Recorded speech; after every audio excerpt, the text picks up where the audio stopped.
నమస్తే రమ్ గారు. నమస్తే జయ. రమ్ గారు, మొన్న ఈ మధ్య నేను ఒక సామెత విన్నానండి, ఆదిలోనే హంసపాద్ అనేసి. తర్వాత ఇంకొకటి కూడా విన్నా, బ్రతికితే హంసలాగా బ్రతకాలని.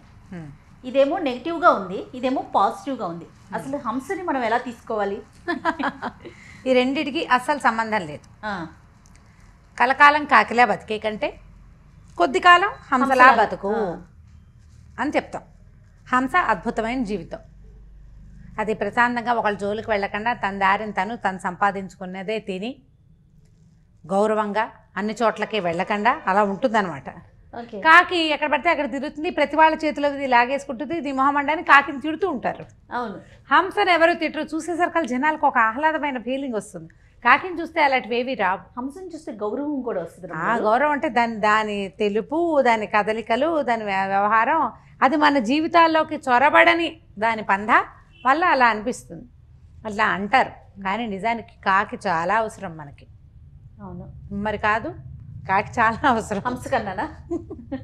కాకులు లాంటి పక్షులు పెద్ద పెద్ద మహావృక్షాలు పెరగటానికి పుట్టడానికి కారణం అవుతాయి. వాటి పుట్టుకలకి ఇక్కడ మర్రిపళ్ళు తింటుంది, అది ఎక్కడికో పోయి అక్కడ విసర్జిస్తుంది. ఈ వెళ్ళిన మరిగింజ అక్కడ మొలుస్తుంది. ఏది హంసకు ఉంది? అది లేదు. కాకి మనకి మరణానంతరం ఆ కాకి పిండం తినాలి అని భావిస్తాం మనం. అవును. తర్వాత ఎక్కడైనా ఏదైనా ప్రమాదం కానీ ఏదైనా జరిగితే ఆ కాకుల అరుపులను చూస్తే మనం సంకేతం తెలుసుకుంటాం. అవును. హంసకు అలాంటివి ఏం లేవు. దాని జీవితం అది ప్రశాంతంగా జీవిస్తుంది. ఆ దేశానికి ఉపకారం ఏమీ కాదు. అయితే కాకిని హంసని పక్కకు పెడితే ఈ హంసపాదు అని చెప్తామా, ఇది హంసపాదం కాదు, హంసపాదు అంటే ఏమిటంటే ఇంటు గుర్తు. ఇప్పుడు మనం ఏదైనా ఒకటి రాసాం, ఒక సెంటెన్స్ రాసాం, ఏమిటి, రాముడు రావణాసురుడిని సంహరించాను. నీ బదులు కీ రాసామనుకో మనం పొరపాటున, రావణాసురుడికి అని రాస్తే కీ తప్పు. అందుకని ఏం చేస్తాం, కింద ఒక ఇంటూ లాగా పెట్టి పైన నీ రాస్తాం. ఈ ఇంటూని అది ఎట్లా ఉంటుంది, హంసపాదం లాగా ఉంటుంది సాధారణంగా మనం పెట్టే ఇంటూ, ఆ గుర్తు. మనం మొదట పెట్టాం, రామాయణం మొదలుపెట్టి మొదటి వాక్యంలోనే తప్పులు వస్తే కిందో ఇంటూ పెట్టి పైన పదం రాస్తాం. పేజీ అంతా అలాగే రాస్తే ఏమైనా బాగుంటుందా? వాక్యం మొదలు పెట్టంగానే హంసపాదం పెడితే అదేం పని? ఆ పని సరిగ్గా అవ్వదు, అయినట్టు కాదు. ఓ పేజీ అంతా ఒక మొత్తం కథ రాసాం, ఒక పారాగ్రాఫ్లు 5-6 ఉన్నాయి.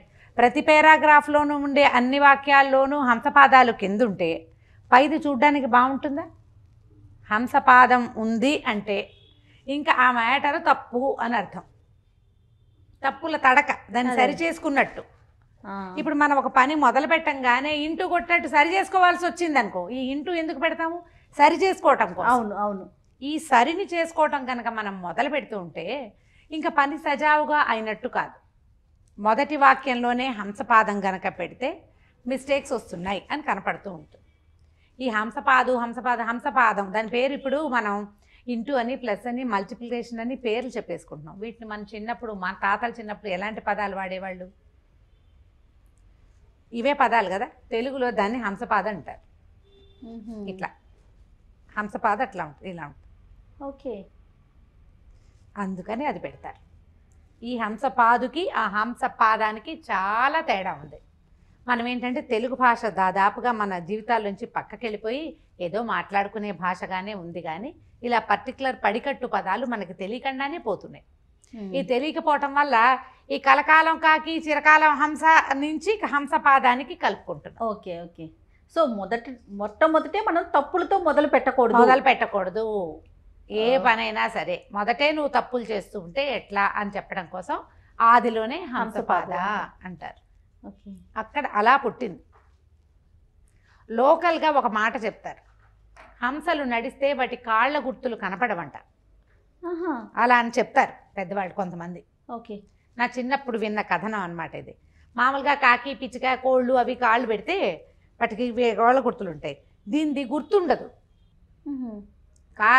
దీనికి ప్రింట్ ఉండదు. అది ఆ కాలు తీసేటప్పుడు ఆ మట్టిని, ఇసుకని కొంచెం ఇట్లా వెనక్కి తోస్తుంది, గుర్తు కనపడకుండా పోతుంది. బాగా కనపడదు. కనపడకపోతే నువ్వు మొదలుపెట్టిన పని మొదటే కనపడదు అంటే ఏమిటి, సరిగ్గా ఎలా అవుతుంది అది? అందుకని కూడా ఇలా అనేవాళ్ళని అంటారు. ఓకే.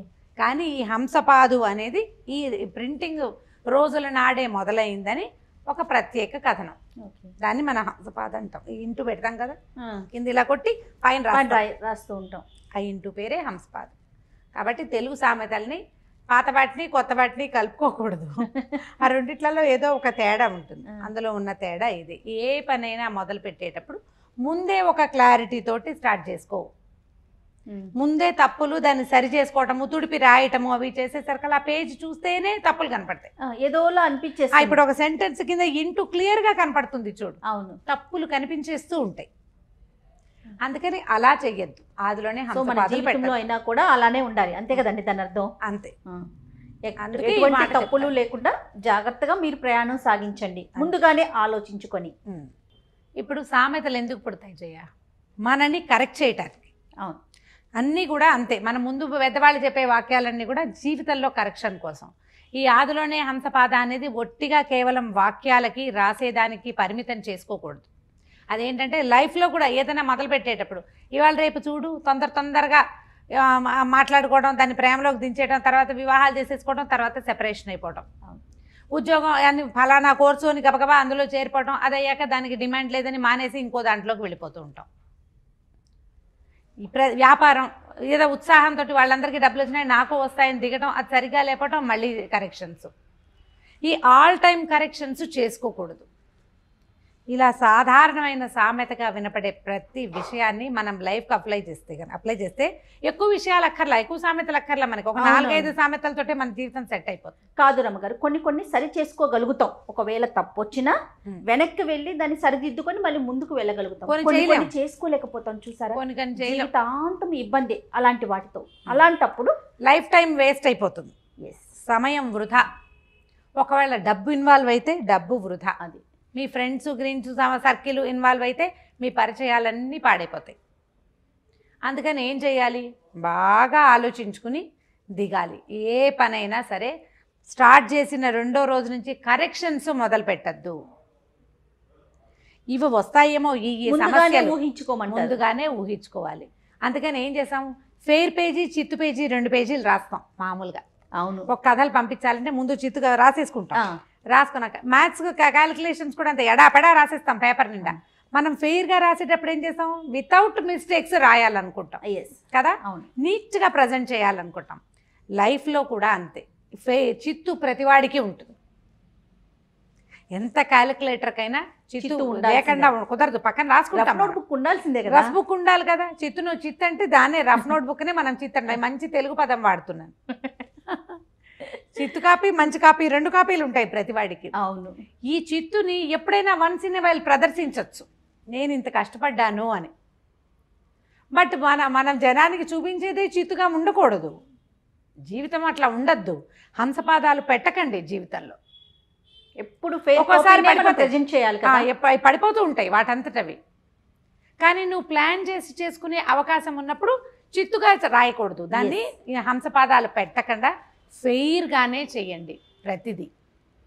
అవునండి, వెనక్కి వెళ్ళి కరెక్షన్ మొత్తం చూసుకున్నాక అబ్బో ఇదొకటి తప్పొచ్చిందని మళ్ళీ ఒక ఇంటి కొట్టి మళ్ళీ ఆ కీ బదులు కానో నా బదులు నువ్వునో రాయకూడదు. కాదు రమ్మగారు, ఒక 10 మెట్లు వెక్కేశాక ఆలోచిస్తే పర్వాలా. 2వ మెట్టు నుంచి మొదటి మెట్టు తప్పు అనుకునే ఆలోచన, లేకపోతే 3వ మెట్టు ఎక్కగానే 2వ మెట్టు తప్పనే ఆలోచన, అది చేయకూడదు, అది చేయొద్దు. అందుకనే ఇప్పుడు ఈ చిన్న విషయం చాలా చిన్నది. దీన్ని పూర్తి లైఫ్కి మనం అప్లై చేసుకుంటే వెనక్కి తిరిగి చూసుకోండి ఒకసారి మన లైఫ్లో ఎన్ని కరెక్షన్స్ ఉంటాయో. అవునండి, కొన్ని వాటంతటే వచ్చేస్తాయి, జరిగిపోతూ ఉంటాయి.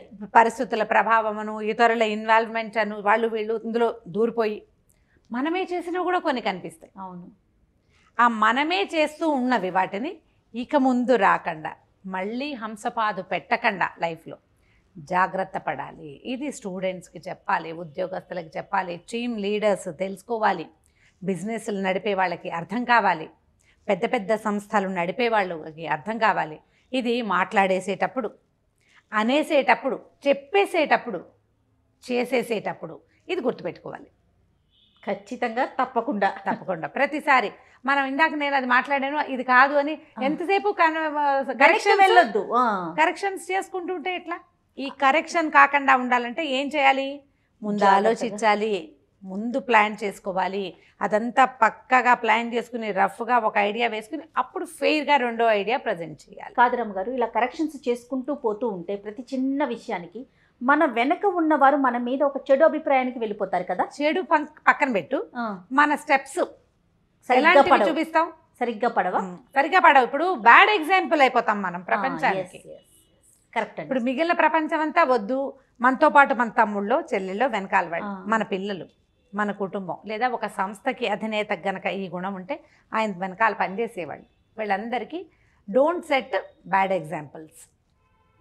వాళ్ళకి బ్యాడ్ ఎగ్జాంపుల్ కాకూడదంటే మనం ఎప్పుడు 2 సార్లు రాసుకోవాలి. ముందు చిత్తుగా రాయి, తర్వాత హంసపాదాలు లేకుండా ఫేర్గా రాయి. రాత దగ్గర నుంచి జీవితం వరకు సమస్తము ఇదే పద్ధ. ఇలా వెళ్తే హాయిగా వెళ్ళిపోతారు.